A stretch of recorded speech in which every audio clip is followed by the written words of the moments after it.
जय जिनेन्द्र। नमो अरिहन्ताणं नमो सिद्धाणं नमो आयर्याणं नमो उवज्जायाणं नमो लोये सव्यसाहूणं। पंच परमेष्ठी भगवान की जय हो। आचार्य भगवान श्री विद्यासागर जी महाराज के परम आशीर्वाद से, पूज्य मुनिपुंगव श्री सुधा सागर जी महाराज जी की पावन प्रेरणा से तथा संस्थान के अधिष्ठाता पंडित श्री रतनलाल जी बेनड़ा साहब के कुशल निर्देशन में मैं किरण प्रकाश जैन, व्याख्याता श्री दिगंबर जैन श्रवण संस्कृति संस्थान सांगानेर से आप सभी को यह स्वाध्याय पाठ्यक्रम की कक्षा पढ़ा रहा हूँ। हम सभी सिद्धांत प्रवेशिका भाग 2 का खंड 2 पढ़ रहे हैं, जिसमें आज की इस कक्षा में हम पाठ 12 है जिसका नाम है चौका शुद्धि, इसके बारे में हम समझेंगे। पिछली कक्षा में पाठ 11 में हमने मुनि महाराज को आहार दान किस प्रकार दिया जाता है इसके बारे में समझा था। मुनि महाराज से तात्पर्य चतुर्विध संघ, उन्हें हम किस प्रकार से नवदा भक्ति पूर्वक मुनि महाराज को आहार दें, इसके बारे में हमने बहुत विस्तृत व्याख्या की थी और अच्छी तरह से इस बात को समझा था कि मर्यादित जो वस्तुएं हैं उन्हें ही हमें भोजन में ग्रहण करना चाहिए। आज की इस पाठ में हम चौका शुद्धि के बारे में पढ़ेंगे। हम सभी श्रावक जन जब चतुर्विध संघ हमारे नगर में पदार्थ है या फिर कहीं पर हम स्वयं जाकर के, जहाँ आचार्य भगवान विराजमान हो, उनका संघ विराजमान हो या कोई भी साधु महाराज विराजमान हो, हम स्वयं वहां चौका लेकर के जाते हैं। उस समय हमें किस प्रकार की शुद्धि रखनी चाहिए, इन बातों का वर्णन हम इस पाठ में पढ़ेंगे। सबसे पहले तो एक बात हम बहुत अच्छी तरह से समझ लें, हम जो चौका लगाते हैं, चौका लगाने से तात्पर्य ऐसा नहीं है कि हम वो आहार मुनि महाराज के लिए बनाते हैं। पहले के समय में क्या होता था, सभी लोग, सभी श्रावक स्वयं शुद्ध भोजन ग्रहण करते थे। मुनि महाराज आ जाते तो वे उन्हें आहार करा देते, अन्यथा वे स्वयं शुद्ध भोजन ग्रहण करते। बनाते स्वयं के लिए भी शुद्ध थे। वास्तविक आहार दान तो वही है जो हमने अपने लिए बनाया है और अपने वाले में से मुनि महाराज को आहार दें। पहले मुनि को दे फिर निज करई आहारे, यही वास्तव में आहार दान है। लेकिन वर्तमान समय में हम जैसे लोग, बहुत से लोग अशुद्ध भोजन करने लगे हैं, इसलिए हमें मर्यादित और शुद्ध भोजन मुनि महाराज के लिए विशेष रूप से बनाना पड़ता है। लेकिन वह जो हम आहार बना रहे हैं वो मात्र मुनि महाराज के लिए ही बना रहे हैं ऐसा नहीं है। यदि मुनि महाराज पदार्थ हैं तो हम उन्हें आहार कराते हैं, नहीं पदार्थ है तो क्या हम वो भोजन स्वयं ग्रहण नहीं करते? करते ही हैं। तो इसलिए हम एकमात्र मुनि के उद्देश्य से ही आहार कराएं ऐसा नहीं है। कुछ लोग ऐसा कहते हैं मुनि के लिए चौका लगा रहे हैं इसलिए इसमें तो उद्दिष्ट आहार का दोष लगेगा कि हमने उनको उद्देश्य लेकर के, उनको लक्ष्य बना करके आहार बनाया। ऐसा नहीं होता है। हमने स्वयं के लिए आहार बनाया है, स्वयं शुद्ध भोजन ग्रहण करने का संकल्प लिया है, इसलिए मुनि महाराज पधारते हैं तो हम उन्हें आहार ग्रहण कराते हैं, अन्यथा हम वो भोजन स्वयं भी ग्रहण करते ही करते हैं। इसलिए हमें उद्दिष्ट भोजन का कोई दोष नहीं लगता। हाँ, यदि कोई मुनि महाराज हमें कहें कि मुझे भोजन में ये पसंद है, तुम अपने चौके में ये चीज बनाना, तो वह चीज हम बनाते तो हमें भी दोष लगेगा, और मुनि महाराज यदि कोई ऐसा कहते तो उन्हें भी दोष लगेगा। वे अपने उद्देश्य से कोई वस्तु बनवा नहीं सकते हैं। इसलिए अगर कोई ब्रह्मचारी ब्रह्मचारिणी दीदी आकर के, भैया आकर के मुनि महाराज का हवाला दे करके, या कोई मुनि महाराज आरिका माता जी आजकल देखा जा रहा है, हमें उससे बचना है, पहले से ही चौके में लिस्ट पहुंचा देते हैं, हमें ये आहार में चाहिए, यदि ऐसा करते हैं तो मुनि महाराज आगम के अनुसार चर्या करने वाले नहीं हैं। हमें उनसे बचना है। हम तो जो स्वयं भोजन ग्रहण करें हम वो कराएं, उनके अनुसार नहीं चले। यदि वो कहें कि मुझे ये आहार में चाहिए है तो हमें चौका ही नहीं लगाना चाहिए। अगर वो स्वयं ऐसा कहते हैं तो उनके उद्दिष्ट आहार का दोष लगेगा, उनके आहार शुद्ध नहीं माने जाएंगे। चौका शुद्धि में हमें यही बात समझना है। चौका शुद्धि से तात्पर्य द्रव्य, क्षेत्र, काल और भाव, इन चारों की शुद्धि चौका शुद्धि कहलाती है। वो हम इस पाठ में समझते हैं। आइए देखें। चौका का अर्थ होता है चार, चौका मतलब चार, और शुद्धि का अर्थ होता है शुद्धता, अर्थात द्रव्य, क्षेत्र, काल और भाव की शुद्धि होना ही चौका शुद्धि कहलाती है। चौका से तात्पर्य है भोजन बनाने का एवं भोजन करने का स्वच्छ स्थान। सामान्य से कहते भी हैं जैसे रसोई है वो चौका ही तो है हमारा, जहां पर हम भोजन बनाते हैं, जहां बैठ करके भोजन ग्रहण करते हैं, उस स्थान का नाम है चौका। उस चौके के निमित्त से 4 प्रकार की शुद्धि होती है, द्रव्य, क्षेत्र, काल और भाव। उपर्युक्त 4 प्रकार की शुद्धियों के 4 भेद हैं। द्रव्य शुद्धि के 4 भेद, क्षेत्र शुद्धि के 4 भेद, काल शुद्धि के 4 भेद और भाव शुद्धि के 4 भेद। इस प्रकार सब मिलाकर के 16 भेद हो जाते हैं और जिसे हम श्रावक गण 16 कहते हैं। जैसे कहते हैं ना हम 16 में हैं, ये 16 शब्द 16 से बना हुआ है, जहां पर 16 प्रकार की शुद्धि हो उसे कहते हैं 16। सबसे पहले उन 16 प्रकार की शुद्धि में से हम जो द्रव्य शुद्धि है वो द्रव्य शुद्धि किसे कहते हैं और इसके 4 भेद कौन कौन से होते हैं उसे हम समझते हैं। देखिए, द्रव्य शुद्धि आहार में उपयोग आने वाली जो समस्त वस्तुएं हैं उन वस्तुओं की शुद्धि का नाम ही द्रव्य शुद्धि है। द्रव्य से तात्पर्य जो हम भोजन करा रहे हैं, जो आहार बना रहे हैं, उसमें जो वस्तुएं प्रयोग हो रही है, जो द्रव्य प्रयोग हो रहा है, उसी का नाम है द्रव्य शुद्धि। उस शुद्धि का ध्यान रखना कि हम जो भोजन करा रहे हैं, जो द्रव्य प्रयोग में ले रहे हैं, वो शुद्ध है कि नहीं है। उसके हम 4 भेद समझ रहे हैं। उसमें अन्न शुद्धि, जल शुद्धि, अग्नि शुद्धि और कर्ता शुद्धि। इस तरह से उस द्रव्य शुद्धि के 4 भेद हैं। सबसे पहले हम अन्न शुद्धि को समझते हैं। अन्न शुद्धि, खाद्य सामग्री जिसे हम भोजन बना रहे हैं, दे रहे हैं, वो सड़ी, गली अथवा भुनी हुई ना हो। बहुत से लोग होते हैं चावलों को नहीं देखते, गेहूं को नहीं देखते, गेहूं में घुन लग जाती है, अंदर ही अंदर बहुत से कीड़े होते हैं। हम उन्हें अच्छी तरह से साफ करें। यहाँ पर हम जो शुद्धि पढ़ रहे हैं, इस एक बात का अच्छी तरह से ध्यान रखें। मुनि महाराज के लिए तो चौका लगाते हैं, उनके लिए तो हमें ध्यान रखना ही रखना है। हम स्वयं भी अपने लिए इस तरह से ही शुद्धि पूर्वक आहार ग्रहण करें ताकि हम भी शुद्धि पूर्वक भोजन ग्रहण कर सकें। वो जो सामग्री है वो गली, सड़ी, भुनी हुई ना हो। उसे यथोचित धो करके धूप में सुखा लें। आजकल बहुत से लोग गेहूं को धोते नहीं हैं, डायरेक्ट सीधे लाए और ला करके चक्की में पिसवा लेते हैं। ऐसा नहीं करना चाहिए। जो हम गेहूं आदि प्रयोग करते हैं, न जाने कहां से आ रहे हैं, कौन से खेत के हैं, जहां पर बिकने के लिए आए उस स्थान पर पशुओं के द्वारा मलमूत्र क्षेपण कर दिया जाता है, किसके हाथ लगे हुए हैं, सब तरह की बातें हैं। इसलिए जब भी घर में गेहूं आए, सबसे पहले हम उन्हें साफ करें। साफ करने के पश्चात उन्हें धोएं और फिर धो करके अच्छी तरह से धूप में सुखाएं। बिना धुले हुए अन्न मसाले का प्रयोग कदापि नहीं करना चाहिए। गेहूं आदि को सूख जाने के पश्चात हाथ की चक्की का अथवा घर में लगी हुई जो इलेक्ट्रॉनिक चक्की है उसी से हमें पीसना चाहिए। पहले घट्टी चलती थी, उसी में माताएं बहनें पीसा करती थी, लेकिन आजकल वो व्यवस्था नहीं रही। बहुत से घरों में आज भी है, लेकिन उस व्यवस्था की जगह इलेक्ट्रॉनिक चक्की आ गई है। छोटी छोटी चक्कियां घर में होती है, उससे हम उस गेहूं आदि को पीसें। बाजार में नहीं पिसवाना चाहिए। बाजार में पिसवाने से सामने वाला जो पीस रहा है उसके यहाँ तो बहुत तरह के आटे पीसने के लिए, गेहूं पीसने के लिए आ रहे हैं, उससे वह शुद्धता नहीं बन पाती है। इसलिए मर्यादित वस्तुओं को प्रयोग करना चाहिए, घर में ही पीसना चाहिए। इसके अलावा प्लास्टिक और चीनी के बर्तन का प्रयोग कदापि नहीं करना चाहिए। हम जब भोजन आदि बनाते हैं, ग्रहण करते हैं, तो हमें इन बर्तनों से बचना चाहिए। प्लास्टिक कितनी अशुद्ध चीज है, यदि उसमें हम कोई गर्म वस्तु डाल देते हैं तो उसका स्वाद ही परिवर्तित हो जाता है, वह अशुद्ध हो जाती है। चीनी तो पूर्णतया अशुद्ध है, बोन चाइना है। इसके लिए तो हमारे मुनि महाराज जो हैं वो भी इसका बहिष्कार करते हैं, प्रवचनों में भी कहते हैं। वो तो बोन चाइना है, हड्डी के चूरे से मिलकर के बने हुए बर्तन हैं। यदि हम उसमें भोजन ग्रहण करेंगे तो वो शुद्ध कैसे होगा। इसलिए द्रव्य शुद्धि में जो हमने भोजन ग्रहण किया या करते हैं उसकी पूरी शुद्धि का हमें ध्यान रखना चाहिए। मर्यादित वस्तुएं हो, जो हमने मर्यादा पढ़ी उस मर्यादा के अंतर्गत आने वाली वस्तुएं हो। जो हम भोजन आदि ग्रहण कर रहे हैं, चाहे वो फल फूल सब्जी हो अथवा चाहे अन्न का भोजन हो, वे सभी धुले हुए हो, साफ हो, इस बात का हम ध्यान रखें।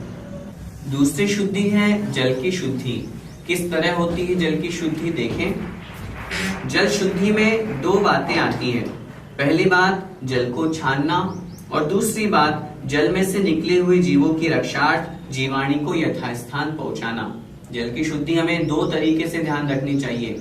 बहुत से लोग हैं जो ये तो देख लेते हैं कि हाँ जल को हमने छान लिया, लेकिन जो जल छानने के बाद में जो छन्ने में जीव आए, त्रस जीव आए, उनको हमने यथास्थान पहुंचाया या नहीं, यदि हम इस पर ध्यान नहीं देंगे तो हमारी जल शुद्धि पूरी नहीं मानी जाएगी। इसलिए दोनों बातों का हमें ध्यान रखना है। सबसे पहले जल छानने की जो बात है उसमें हमें क्या बात ध्यान रखनी है। जल छानने के लिए ऐसे मोटे कपड़े का प्रयोग करना चाहिए जिससे सूर्य की रोशनी ना दिखे। आजकल बहुत से नलों में थैली लगा देते हैं। थैली लगाने से हमारा पानी छानने का नियम पूरा नहीं होगा। पहली बात तो हम ये विचार करें, हम जैनियों के 3 कर्तव्य हैं, रात्रि भोजन त्याग, पानी छान करके पीना और नित्य देव दर्शन। ये तो पहचान है। इस पहचान में भी हम अपने खरे नहीं उतर रहे हैं। पानी भी छान करके नहीं पीते। सिर्फ नल में छन्नी लगा देने से पानी नहीं छन जाता, उसमें जीव तो वही के वही हैं। आप खुद देखते हैं 3 दिन बाद में, 5 दिन बाद में वह जो थैली है वो मेली गंदी हो जाती है। वो किस कारण से हुई? उस गंदगी के कारण से, उन जीवों के कारण से वहां पर वह गंदी हुई है। इसलिए पानी छानने के लिए जिस कपड़े का प्रयोग करें वो इतना मोटा हो कि सूर्य की किरणें उसमें से आर पार नहीं जाएं, सूर्य की रोशनी उसमें ना दिखे। जल छानने का कपड़ा दोहरा रहना चाहिए, 2 बार उसको लपेट करके फिर छानना चाहिए। जल छानने के पश्चात छाने हुए जल को तुरंत छन्ने को, जल छानने के बाद में जो छन्ना है जिससे हमने पानी छाना है उसे अच्छी तरह से धो करके उसे तुरंत सुखा देना चाहिए, क्योंकि अधिक देर गीला रहने पर उसमें जीवाणु, जिसे हम अपनी भाषा में बैक्टीरिया कहते हैं, वो उसमें उत्पन्न होने लग जाते हैं। और हम यदि वो उत्पन्न होंगे तो फिर उन जीवों की हिंसा का दोष हमें ही प्राप्त होगा। इसलिए उस कपड़े को निचोड़ करके ऐसे ही नहीं रख देना, उसको फैला करके सुखा देना चाहिए। जीवाणु करने में इतनी सावधानी बरतनी चाहिए, रखनी चाहिए कि जीवाणु को कुंदे वाली बाल्टी द्वारा धीरे धीरे कुएं में कट डालना चाहिए, पहुंचाना चाहिए। छने हुए पानी को तुरंत उबाल लेना चाहिए। 2 जो प्रक्रियाएं हमने पढ़ी, सबसे पहली प्रक्रिया हम स्वयं पहले पानी छाने, और जो हमने पानी छान लिया, छानने के बाद में उस पानी की जो जीवाणु उसको यथास्थान पहुंचाएं। छानने की विधि जिस प्रकार बताई गई है, दोहरे कपड़े से उसे छाने। छानने के बाद में जो जीव आए या जो ऊपर का छना हुआ पानी शेष बचा हुआ है, अनछना पानी, उसे छने हुए पानी से साफ करें और कुंदे वाली बाल्टी में उसे डालें। कुंदे वाली बाल्टी में स्थिति ये होती है, ऊपर से तो जब जा रहा है वो जीव, वो पानी पूरा सुरक्षित है, और जैसे ही कुएं में नीचे पहुंचेगा तो वह पानी जो है वो कुंदे की बाल्टी के कारण से, उस रस्सी के कारण से उल्टा हो जाने से वह पानी पूरा का पूरा उस कुएं में यथास्थान पहुंच जाएगा। तो जो जल के जीव थे वे जल के जीव यथास्थान अपने जल में पहुंच जाएंगे, और इसी का नाम है जीवाणु करना। हमारे दोनों कर्तव्य हैं।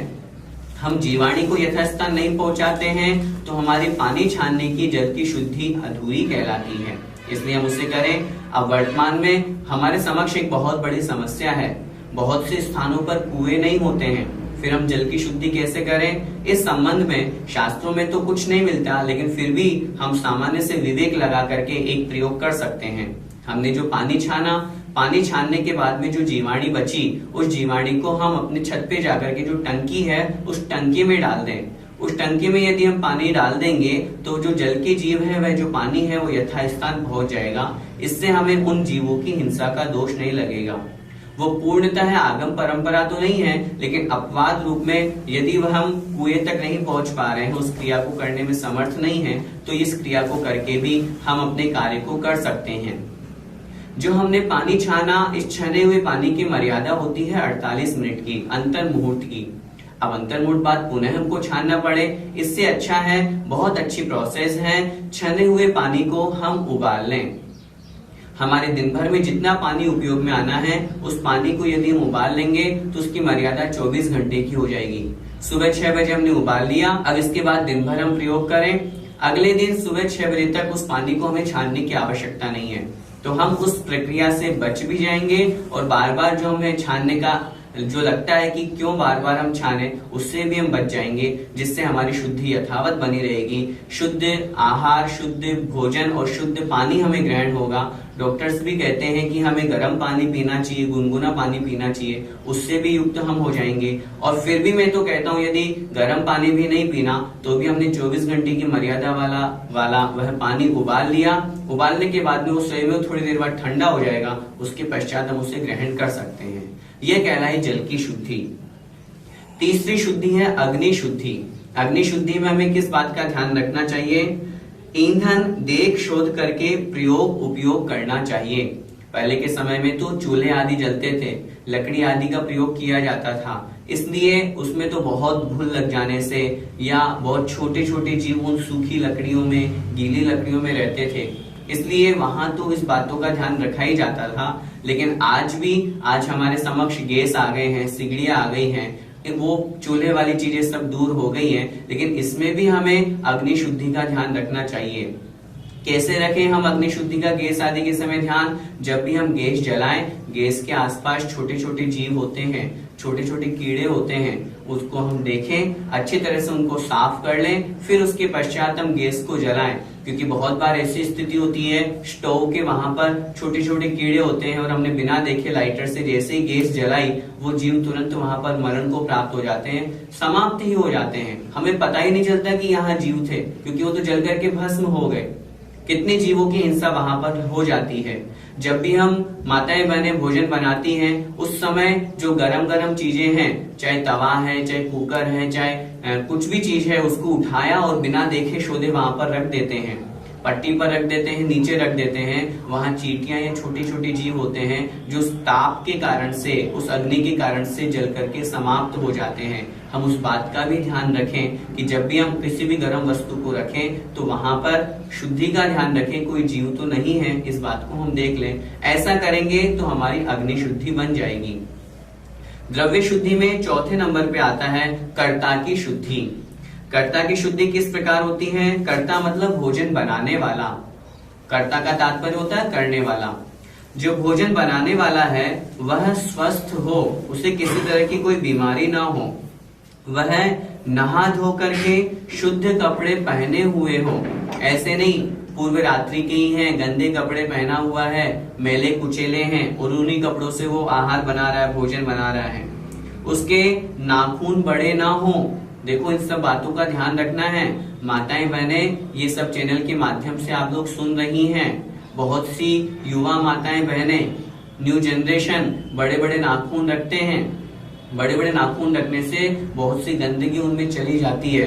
गंदगी चले जाने से वो सारा का सारा जब हम भोजन बनाते हैं तो वो गंदगी उसी भोजन में चली जाती है। इसलिए नाखून हमारे बड़े बड़े ना हो। और सबसे महत्वपूर्ण बात जो यहाँ पर भले ही न लिखी हो, नाखून में पेंट नहीं लगा हुआ हो।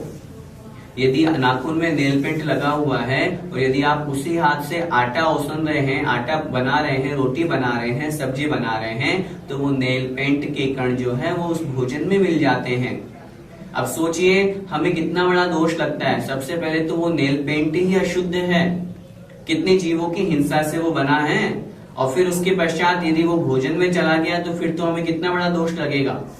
तो इसलिए वो भी हमारे साथ में ना हो। इसमें आगे कह रहे हैं इत्र, नेल पॉलिश, लिपस्टिक, पाउडर आदि ये सब नहीं लगाएं, ये लगे हुए ना हो। रेशमी साड़ी एवं काले रंग की साड़ी, कपड़े, उसके अलावा ऊनी तथा गीला वस्त्र तथा गंदा फटा हुआ कपड़ा, ये सभी वस्त्र न पहने। अंगुली वगैरह ये सब कट जाने पर खून का स्पर्श यदि खाद्य पदार्थों में हो जाता है तो उन वस्तुओं को दूर कर दें। खून का स्पर्श उन खाद्य पदार्थों से न कराएं। गर्मी में पसीने का स्पर्श न हो, पसीना खाद्य वस्तुओं में न गिरे।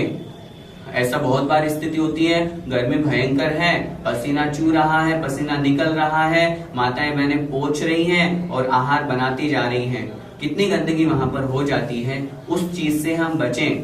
अग्नि का ताप है, माना रसोई में तो होगा ही होगा, पसीना आदि ये सब चीजें आएंगी, लेकिन फिर भी हम उससे बचें, उस चीज को हम ठीक करें। ऐसा करेंगे तो हमारी यह कर्ता की शुद्धि भी बनेगी। कर्ता की शुद्धि से हमारा तात्पर्य है जो भोजन बनाने वाला है उसको भी शुद्ध रहना है, शुद्ध वस्त्र पहने, नहा धो करके रहे, अच्छे साफ सुथरा रहे, किसी तरह की कोई भी गंदगी उसके शरीर में ना हो, ऊपर से भी वो कोई लिपस्टिक नेल पेंट वाली गंदगी न लगाए। ऐसा करके यदि वो भोजन बनाएगा तो वह कर्ता शुद्धि कहलाएगी।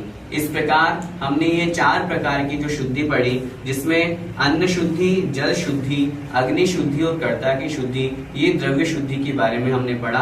अब हम आगे क्षेत्र शुद्धि के बारे में समझते हैं। क्षेत्र शुद्धि, क्षेत्र का तात्पर्य स्थान, वह भी 4 प्रकार की कही गई है। प्रकाश शुद्धि, वायु शुद्धि, स्थान शुद्धि और दुर्गंधता से रहित स्थान शुद्धि। सबसे पहले हम समझे क्षेत्र शुद्धि किसे कहते हैं। आहार का स्थान स्वच्छ एवं शुद्ध होना, यही क्षेत्र की शुद्धि है। जहां पर हम भोजन बना रहे हैं, जहां हम भोजन ग्रहण कर रहे हैं, दोनों स्थानों की यहाँ पर बात है, सिर्फ बनाने की ही नहीं, जहां भोजन ग्रहण कर रहे हैं वो स्थान भी हमारा शुद्ध हो। किस प्रकार के 4 प्रकार की शुद्धि वहां होती है, उसमें सबसे पहले है प्रकाश शुद्धि। जिस स्थान पर हम भोजन बना रहे हैं अथवा भोजन ग्रहण कर रहे हैं उस रसोई में पर्याप्त सूर्य का प्रकाश रहता हो। आजकल बहुत से घरों में ऐसी स्थिति हो गई है कि वहां सूर्य की प्रकाश, सूर्य की किरणें ही नहीं पहुंच पाती हैं। ऐसी स्थिति में यह क्षेत्र की शुद्धि वहां नहीं बन पाएगी। हम ऐसे स्थान पर रसोई बनाएं, आग्नेय कोण में, पूर्व दिशा का जो कोना है दक्षिण की तरफ, वहां पर यदि हम रसोई बनाएंगे तो निश्चित रूप से वहां सूर्य का प्रकाश आएगा, वही प्रकाश शुद्धि कहलाती है। हम ये सोचें उस सूर्य के प्रकाश के अलावा हम बहुत बड़ी बड़ी लाइट्स वाले हेलोजन लगा दें, प्रकाश ही तो चाहिए। यदि हम ऐसा सोचें तो ये हमारा सोचना व्यर्थ है, क्योंकि सूर्य के प्रकाश में उसमें जो अल्ट्रावायलेट किरणें निकलती हैं उसके निमित्त से जीव उत्पन्न नहीं हो पाते हैं। इसलिए हमने यहाँ पर सूर्य के प्रकाश की चर्चा की है। अन्य दूसरा, यदि हम हेलोजन या लाइट का प्रकाश देते हैं तो वहां जीवों को समाप्त करना तो दूर, उसके निमित्त से जीव और उत्पन्न हो जाते हैं, इसलिए वो प्रकाश की शुद्धि वहां नहीं चलेगी। यहाँ तो सूर्य की प्रकाश जो नेचुरल है उसी की बात है। दूसरी है वायु शुद्धि। रसोई में शुद्ध हवा का आवागमन हो, ऐसा नहीं पूरा पैक कर दिया, इस तरह से वहां विंडोज लगी हुई हो ताकि हवा आए जाए। तीसरी शुद्धि है स्थान शुद्धि। आवागमन का सार्वजनिक स्थान ना हो, जहां पर भोजन बना रहे हो, लोग आए जाए नहीं कि उसी में से जा रहे हैं, उसी में से हमने रास्ता बना दिया, उसी में से आ रहे हैं। उस स्थान पर जाले न लगे हुए हों। बहुत से स्थान पर गंदगी होती है, साफ सफाई नहीं होती है, जाले लगे हुए होते हैं, ऐसा नहीं होना चाहिए। वह स्थान स्वच्छ धुला हुआ होना चाहिए तथा कच्चे मकानों में चंदोबा होना आवश्यक है। पहले जो छप्पर के मकान बनाए जाते थे, कच्चे मकान बनाए जाते थे, तो उनसे जो कण होते हैं, तिनके होते हैं, वो नीचे गिर जाते थे। इस कारण से पूरा का पूरा आहार अशुद्ध हो जाता था। आजकल भले ही पक्के मकान बनने लग गए हैं, इसलिए चंदोबा अनिवार्य नहीं होता है, लेकिन फिर भी जहाँ कच्चे मकान है, जहाँ पर ऐसी स्थिति है, तो वहां पर हमको चंदोबा अनिवार्य रूप से लगाना चाहिए ताकि उस स्थान की शुद्धि अच्छी तरह से बन सके। चौथी शुद्धि है दुर्गंधता से रहित स्थान। हिंसादिक पाप कार्य वाला स्थान वहां पर ना हो, जहां पर हिंसा होती हो, जहां पर बगल में किसी तरह की जीवों की हिंसा हो रही हो और वहीं के पास में हम भोजन बना रहे हो, जहां पर आसपास मांस मछली की दुकान ना हो, नॉनवेज वहां पर नहीं बिकता हो। बहुत बार होता है कि जहां भोजन बन रहा है उसके पास में ही मांस मच्छी की दुकान है, दुर्गंधता से युक्त स्थान है, उसके अंश, उसके कण उस भोजन में मिल रहे हैं, निश्चित रूप से अशुद्ध हो जाएगा वह भोजन। कत्ल खाना न बना हुआ हो, किसी प्रकार की बदबू नहीं आती हो। बहुत से घरों में देखते हैं जहां पर रसोई होती है उसी के जस्ट बगल में लेट्रिन बाथरूम बने हुए होते हैं, वॉशरूम बने हुए होते हैं, उसकी दुर्गंध वहां आती रहती है। हम उस स्थान से बचें। ये हम बहुत अच्छी तरह से समझें। ये जो स्थान की हम बात कर रहे हैं, स्थान भी अपने बहुत बड़ा महत्व रखता है। द्रव्य क्षेत्र काल भाव, क्षेत्र अपना बहुत बड़ा प्रभाव रखता है। वास्तु के अनुसार यदि हम मकान बनवाते हैं तो हम उस बात में इस बात का ध्यान रखें कि हम अपना जो रसोई है वो ऐसे स्थान पर बनाएं जो लेट्रिन बाथरूम से बहुत दूर हो। आग्नेय कोण के अनुसार हम रसोई बनाएं, वायव्य कोण के अनुसार दूर उसके जस्ट अपोजिट में लेट्रिन बाथरूम बनवाएं। इस तरह से यदि हम करेंगे तो हमारे क्षेत्र की शुद्धि, स्थान की शुद्धि होगी। तीसरी शुद्धि है काल की शुद्धि। काल का तात्पर्य समय, उसके भी यहाँ पर आचार्य ने 4 भेद किए हैं। ग्रहण काल शुद्धि, शोक काल शुद्धि, तीसरा रात्रि काल शुद्धि और चौथा प्रभावना काल शुद्धि। देखें, काल शुद्धि किसे कहते हैं? योग्य समय का होना। जिस समय हम आहार कर रहे हैं अथवा आहार बना रहे हैं वो समय योग्य है कि नहीं है, इस बात का हम ध्यान रखें। तभी तो मुनि महाराज को हम देखते हैं, उनके लिए आहार बेला 2 प्रकार की, 2 समय की बताई गई है। सूर्योदय के 3 घड़ी के बाद में वे मुनि महाराज आहारचर्या के लिए निकल सकते हैं। प्रातः काल की बेला हो गई, दोपहर में 12 बजे उनका सामायिक का काल है, वह दिव्य ध्वनि का काल कहा गया है। इसलिए मुनि महाराज उस सामायिक के काल में आहारचर्या के लिए नहीं निकलते। जब वो सामायिक काल समाप्त हो जाता है उसके पश्चात लगभग 1:30-2 बजे से वो पुनः आहारचर्या के लिए निकलते हैं, यदि प्रातः काल नहीं किया है तो 2 समय आहार काल का कहा गया है। उसी तरह और भी हमें आहार के समय में काल में क्या शुद्धि रखनी चाहिए? सबसे पहला है ग्रहण काल शुद्धि। चंद्र ग्रहण अथवा सूर्य ग्रहण का काल ना हो। जिस समय कोई चंद्र ग्रहण हो रहा हो, सूर्य ग्रहण हो रहा हो, उल्कापात हो रही हो, उस समय हमें न भोजन बनाना चाहिए न करना चाहिए, उस समय से हम बचें। दूसरा शोक काल शुद्धि। कोई शोक, दुख अथवा मरण का काल ना हो। कोई व्यक्ति तो मरण को प्राप्त हो रहा है, कोई तो हॉस्पिटलाइज है, अंतिम सांसें गिन रहा है और हम भोजन बना रहे हैं, तो फिर कैसे वहां पर शुद्धि बन पाएगी? या यहाँ तो विशेष रूप से अपने घर की अपेक्षा से वर्णन है, यदि घर में किसी तरह की इस तरह की अशुद्धि हो रही है तो उस स्थान से, उस समय से हम बचें। तीसरी शुद्धि है रात्रि काल शुद्धि। जब हम भोजन बनाएं तो रात्रि का काल ना हो। बहुत से लोगों के रात्रि भोजन का त्याग होता है, बहुत अच्छी बात है, होना भी चाहिए और होना ही चाहिए, लेकिन रात्रि में भोजन के साथ साथ रात्रि के बने हुए भोजन का भी त्याग हो, उसमें भी उतना ही दोष है जितना रात में भोजन करने का दोष लगता है। रात में भोजन करेंगे तो मांस भक्षण का दोष है, और रात्रि के बने हुए भोजन को ग्रहण करेंगे तो उसमें भी मांस भक्षण का दोष है, क्योंकि रात में भोजन बना है, हमारे निमित्त से बना है। कितने जीव वहां पर मरण को प्राप्त हो जाते हैं। बहुत से लोग कहते हैं इतना प्रकाश होता है, कौन से जीव मरण को प्राप्त होते हैं? कोई नहीं मरती, ये सब कहने की बातें हैं। पहले के जमाने में लाइट्स नहीं होती थी, इसलिए लोग रात में भोजन नहीं करते थे। अब तो बहुत लाइट्स है, बहुत उजाला है, अब तो कोई जीव उत्पत्ति नहीं होती, कोई मरते नहीं है। मैं अच्छी तरह से आप लोगों को कहना चाहता हूँ, अभी भी वही समय है। ऐसा नहीं है कि समय में कोई परिवर्तन आया। हाँ, पहले लाइट्स नहीं थी, आज लाइट्स का अच्छा प्रभाव है, बिजली है हमारे पास, लेकिन उसके निमित्त से जो जीव उत्पन्न होते हैं वो हमें दिखते नहीं आंखों से। सूर्य की किरणों के प्रभाव से वे जीव दिन में उत्पन्न नहीं हो पाते, लेकिन रात में हम कितना भी प्रकाश कर लें, लेकिन सूर्य की जो ताप है, सूर्य की जो किरणें हैं, उसके बराबर का प्रकाश तो उत्पन्न नहीं कर सकते ना। तो फिर वो जीव उत्पत्ति तो होगी होगी, और जब जीवोत्पत्ति होगी, हम भोजन बनाएंगे तो जीवों का मरण तो होगा ही होगा। इसलिए रात्रि में बने हुए भोजन को भी हम ग्रहण न करें। चौथी शुद्धि है प्रभावना काल शुद्धि।